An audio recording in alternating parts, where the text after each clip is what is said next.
السلام علیکم ناظرین، ارسلان احمد ارسل یوٹیوب چینل پر آپ کو ایک مرتبہ پھر خوش آمدید۔ آج کی ویڈیو بہت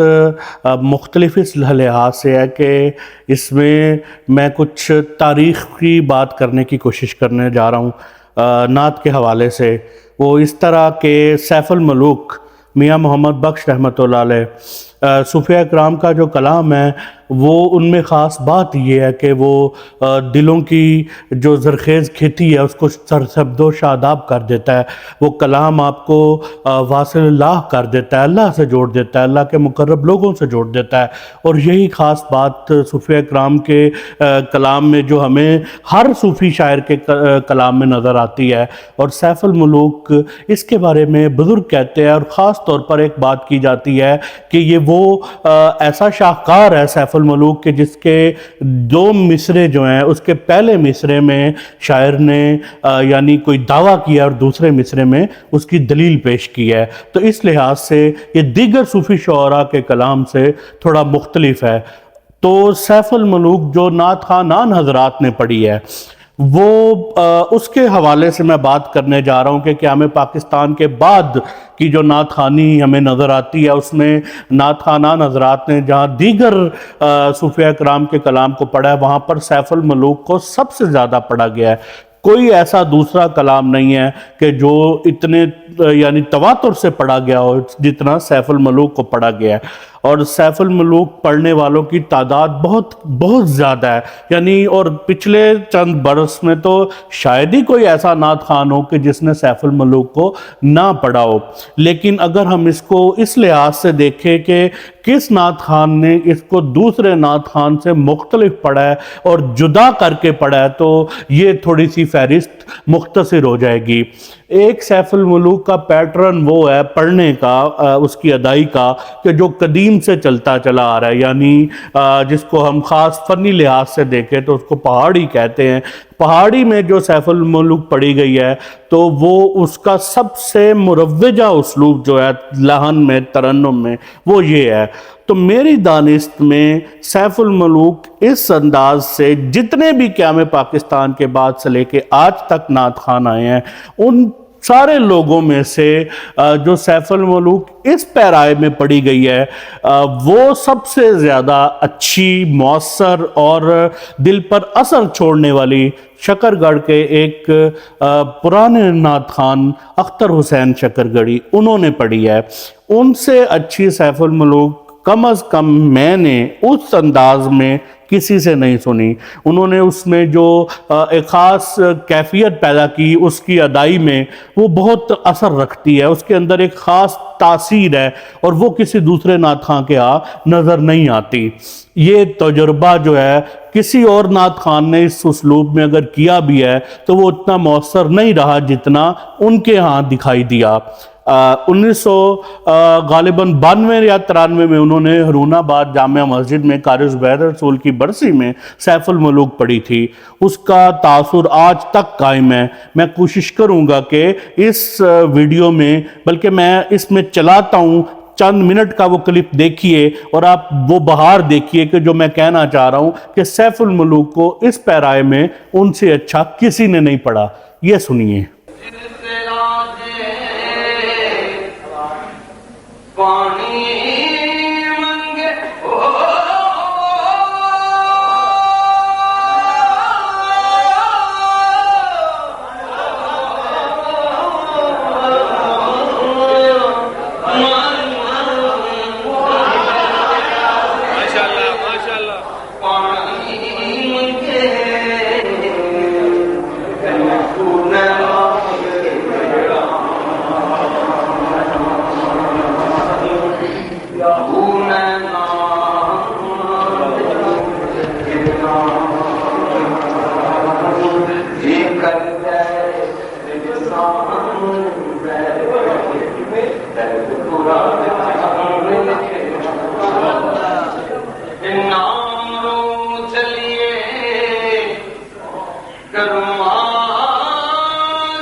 جی ناظرین،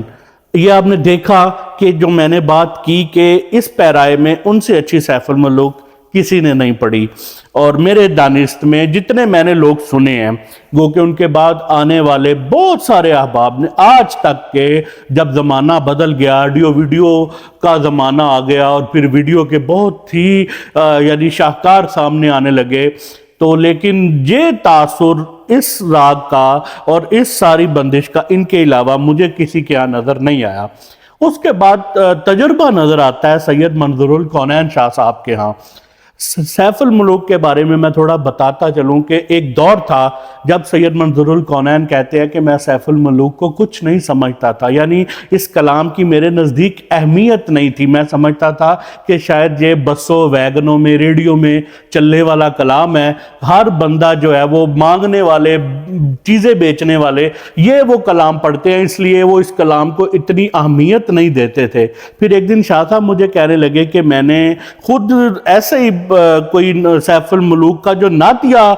پورشن ہے اس کی وہ میرے نظر سے گزرا، تو کہتے میں حیران رہ گیا کہ میری رائے اس کلام کے بارے میں درست نہیں تھی۔ میں اس کو جو بلکہ اوج نعت نمبر جو ہیں، اوج کے نعت نمبر جو 2 ضخیم ہیں، اس کی اہمیت سے جو اہل علم ہے، اہل نعت ہے، وہ سمجھ سکتے ہیں کہ ان 2 نمبرز کی کتنی اہمیت ہے، اوج کے ان 2 نمبرز کی، نعت نمبرز کی جو آفتاب نقوی رحمت اللہ علیہ نے شائع کیے، اس کی کتنی اہمیت ہے۔ اس انٹرویو میں شاہ صاحب لکھتے ہیں کہ اگر میرا دل مولانا جامی کی نعت پڑھنے کو کر رہا ہو تو کوئی مائی کا لال مجھے میاں محمد بخش کا کلام پڑھنے پر مجبور نہیں کر سکتا۔ یعنی شاہ صاحب کی اس کلام کے بارے میں اس شدت سے یہ رائے تھی کہ یہ کلام کوئی بہت زیادہ اہمیت کا حامل نہیں ہے۔ لیکن پھر شاہ صاحب مجھے کہنے لگے کہ جب یہ کلام میری نظر سے گزرا تو میں نے اس کو دیکھا تو میں تو پھر اس سے نکل نہیں پایا، اور میں نے فوراً مطلب یہ شاہ صاحب کے جملے ہیں کہ میں نے یہ توبہ کی کہ میری اس کلام کے بارے میں کیا رائے تھی، اور پھر شاہ صاحب نے ظاہر ہے پھر سید منظور الکونین نے پڑھا ہو اور ان کی ادائی ہو تو پھر شاہ صاحب نے اس کو بہت مختلف کر کے پڑھ دیا۔ تاریخ میں سیف الملوک کو اس کمپوزیشن میں جو میں ابھی چلاؤں گا، غالباً اس کو اہل فن درباری کہتے ہیں، تو اس پیک پہ جا کے، اس پچ پہ جا کے، اس سطح پہ جا کے شاہ صاحب نے پھر اس کو اپنی جو فکری اور فنی جولانیاں تھیں وہ اس میں ایسی دکھائیں کہ اہل نظر اور اہل سماع جو ہے وہ آش کر اٹھے کہ سید منظور الکونین نے سیف الملوک کو پڑھا تو پھر کس انداز سے پڑھا، یہ سنیے۔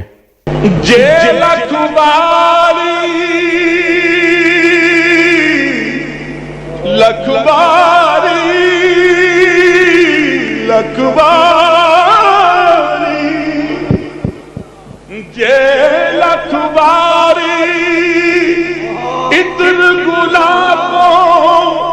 دھوئے نیت زبانہ، لکھواری اتر گلابوں،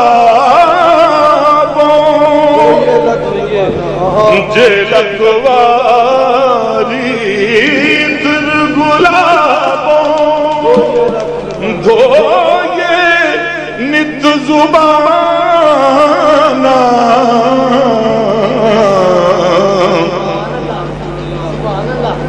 نام اونا دے لائق نہیں، نام دے لائق نہیں کی کلمے دا کانا نام انہاں دے لائق نہیں نام انہاں دے لائق نہیں کی کلمے دا کانا نام انہاں دے لائق نہیں کی کلمے دا کانا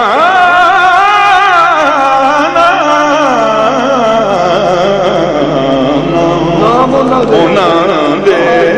لائق نہیں کی کلمے دا کانا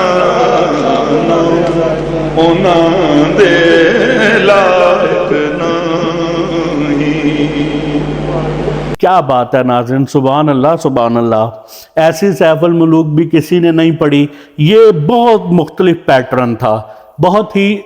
مختلف یعنی اس کو انداز تھا، اور شاہ صاحب نے ایک ریکارڈنگ میرے سامنے آئی تھی شاہ صاحب کی، غالباً جلال پور جٹاں کی تھی، تو وہ میرے پاس تھی لیکن وقتی طور پہ وہ مجھے دستیاب نہیں ہو سکی۔ میں کسی وقت کوشش کروں گا کہ وہ اس کو تلاش کروں اور وہ چلاؤں اور اپلوڈ کروں اپنے چینل پہ، اور آپ دیکھیں کہ شاہ صاحب نے اس میں اس سطح پہ جا کے سیف الملوک کو پڑھا کہ وہ بھی اپنی مثال آپ ہے، یعنی جو شاہکار سیف الملوک کی پڑھت کے آج سے کچھ سال بعد جب مورخ تاریخ مرتب کرے گا تو شاہ صاحب کی وہ ریکارڈنگ بھی ضرور سامنے لائی جائے گی، جس میں شاہ صاحب نے آخری سطح پر جا کر آوازیں لگائیں، اور کس خوبصورت طریقے سے عمر کے آخری حصے میں غالباً وہ کوئی انہوں نے بہت پہلے نہیں پڑھا ہوا، 2005 7 10 کی بات ہے، تو انہوں نے تب پڑھا اور کیا کس کرینے سلیقے سے پڑھا۔ تیسرا تجربہ سیف الملوک کا نعت خوانی سے ہٹ کر اگر گائیکی کی دنیا میں دیکھیں تو شوکت علی مرحوم نے کیا، انہوں نے اس کو بھیروی میں پڑھا، بہت لوچ پیدا کر کے پڑھا اور ایک خاص آہنگ سے پڑھا، یہ بہت ایک مختلف پیٹرن تھا۔ اور نعت خوانی کی دنیا میں، نعت خوانی کے شعبے میں اس اسلوب سے سرور حسین نقشبندی نے پڑھا۔ سرور بھائی نے سیف الملوک کو اس کمپوزیشن میں پڑھا جو بھیروی کی کمپوزیشن تھی، اور نعت خوانوں میں یہ سب سے پہلے انہوں نے ہی پڑھا۔ اور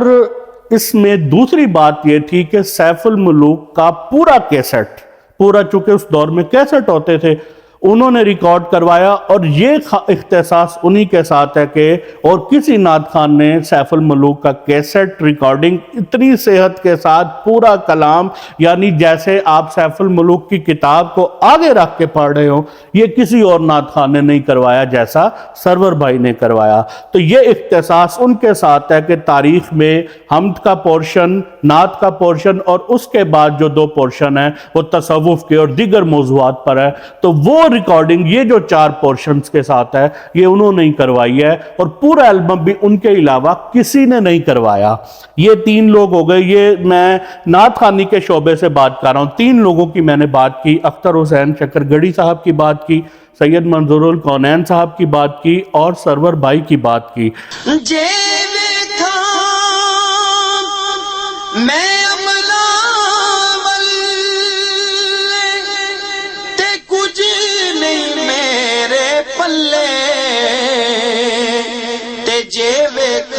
تیری رحمت بلے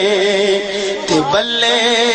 بلے بلے جے ویکھاں تیری رحمت بلے تے بلے بلے بلے۔